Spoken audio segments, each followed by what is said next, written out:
This channel does not promote any violent, harmful, or illegal activities. All content provided by this channel is meant for an educational purpose only. Khagen Murmu এবং শঙ্কর ঘোষ বিজেপির দুই নেতা তাদের উপর হামলা প্রসঙ্গে একটা বিকৃত প্রচার চলছে। তো সে বিষয়ে দু চারটে কথা। আমরা কোনো সময় সর্বভারতীয় তৃণমূল কংগ্রেস কোনো অবস্থায় এই ধরনের কোনো হিংসা, এই ধরনের কোনো হামলা, এই ধরনের কোনো ঘটনা এটা আমরা সমর্থন করি। কিন্তু বিজেপি আজকে যেটা দেখেছে সেটা সম্পূর্ণভাবে তাদের নিজের কর্মফল। তারা মানুষের সঙ্গে যোগাযোগ রাখবে না, তারা মানুষের উন্নয়নে বাধা দেবে, তারা গর্বের সঙ্গে বলবে গরিব মানুষের টাকা আটকে দিয়েছি, তারা এই প্রাকৃতিক বিপর্যয়ের সময় রাজনীতি করবে।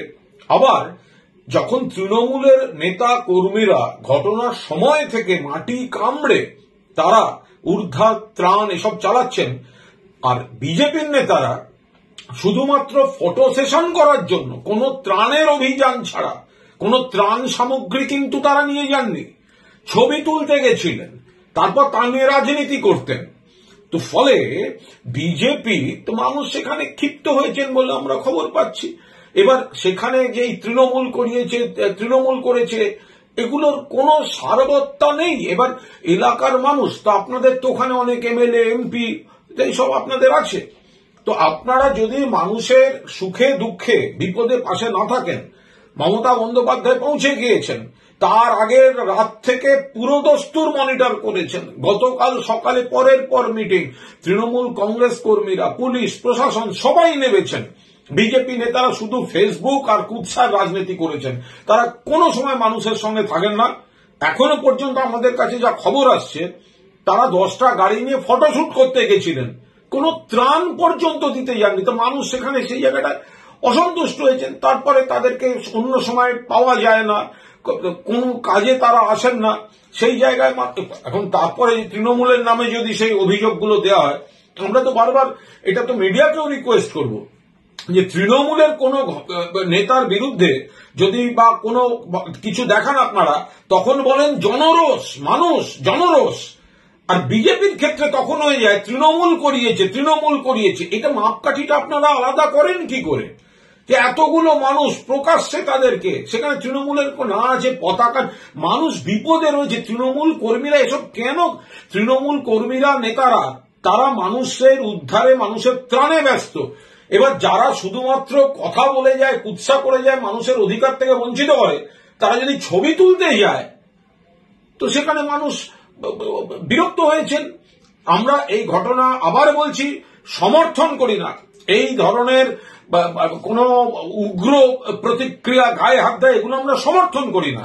কিন্তু এগুলো বিজেপির নিজের পাপের ফল, তা এখন সেটা নিয়ে তৃণমূলকে জড়িয়ে আপত্তিকর প্রচার করলে চলবে?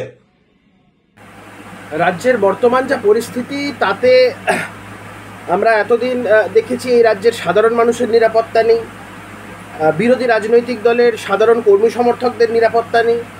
এখন তো দেখা যাচ্ছে এই রাজ্যের যারা নির্বাচিত জনপ্রতিনিধি, যারা এই রাজ্যের মানুষের ভোটে নির্বাচিত হয়েছে বা রাজ্যসভার সাংসদ, তাদের পর্যন্ত নিরাপত্তা নেই। রাজ্য বিজেপির সভাপতির নেতৃত্বে একটি প্রতিনিধি দল, তাতে বিধানসভার মুখ্য সচেতক শঙ্কর ঘোষ ছিলেন, লোকসভার সাংসদ ছিলেন খগেন মুর্মু, তারা নাগরাকাটা এই বন্যা দুর্গত যারা বন্যা বিধ্বস্ত মানুষজন রয়েছেন তাদের মধ্যে ত্রাণ সামগ্রী বিলি করছিল।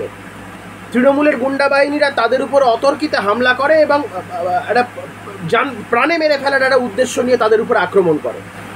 গুরুতরভাবে আহত হয়েছেন খগেন মুর্মু, তাকে একটি হসপিটালে ভর্তি করা হয়েছে।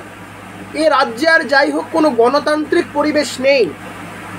আমি রাজ্যের রাজ্যপাল, যিনি আমাদের এই রাজ্যের সাংবিধানিকভাবে আমরা যাকে আমরা রাজ্যের গার্জেন বলে থাকি, সেই কনস্টিটিউশনাল হেডের কাছে আমি প্রার্থনা জানিয়েছি, আমি প্রেয়ার জানিয়েছি, আমি রিকোয়েস্ট করেছি যে it's high time to act.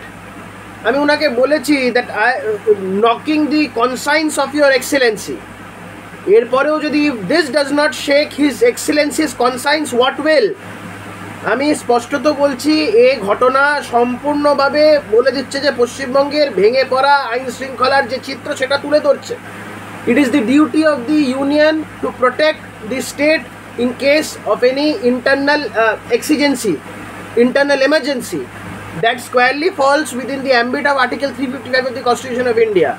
আমি রাজ্যপালকে বলেছি উনি দ্রুত ব্যবস্থা নিক, উনি রিপোর্ট পাঠান রাষ্ট্রপতির কাছে, কেন্দ্রীয় স্বরাষ্ট্র মন্ত্রকের কাছে, এবং এই গুরুত্বটা উনি ব্যাখ্যা করুন এবং যত শীঘ্রই সম্ভব ওনার তরফ থেকে যা যা করণীয় করুন।